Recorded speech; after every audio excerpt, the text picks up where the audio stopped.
జనరల్గా చిరంజీవి గారిని ఒక 10 సంవత్సరాలు 15 సంవత్సరాలు వెనక్కి తీసుకెళ్ళినట్టున్నారు. మీరు అన్నారు ఆయన ఫీలింగ్స్ తోటి ఆయనతో నడిపిస్తారు. ఏ సినిమాలో లేని కొన్ని ఫీలింగ్స్, ఆయన అమాయకంగా మొహం పెట్టుకోవటం, అమాయకంగా పెట్టి కళ్ళజోడు పెట్టి చూడటం, ఇట్లాంటి కొన్ని ఫీలింగ్స్ ఏంటి అసలు, ఎందుకు ఆ ఎక్స్ప్రెషన్స్ తీసుకొచ్చారు ఆయనలో నుంచి? అదే అండి, నేను చూసిన చిరంజీవి గారిని, నేను చూడాలనుకున్న చిరంజీవి గారిని చూపించాలనేది నా డ్రీమ్. ఓకే, మీరు చూడాలనుకున్న చిరంజీవి, నేను చూసిన చిరంజీవి గారు, నేను చూడాలనుకుంటున్న చిరంజీవి. ఓకే, అంత రెండు. 42 సినిమాలు చూశారు.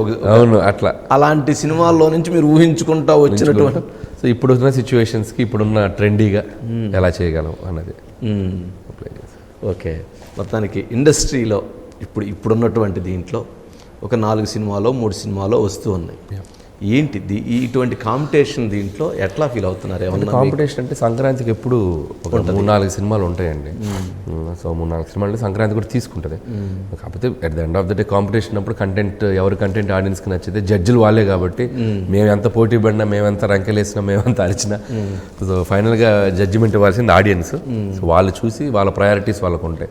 సో ఏ సినిమా చూడాలి, నెక్స్ట్ ఏ సినిమా చూడాలి అనేది వాళ్ళ ప్రయారిటీలో ఉంటుంది. కాబట్టి జస్ట్ అందరం వెళ్ళి సినిమాలు వాళ్ళ ముందు పెట్టేయడం ప్రజలు వాళ్ళు డిసైడ్ చేస్తారు. డిసైడ్ చేసి ఏ డెసిషన్ తీసుకున్నా దాన్ని శిరస వహించి ముందుకెళ్తారు.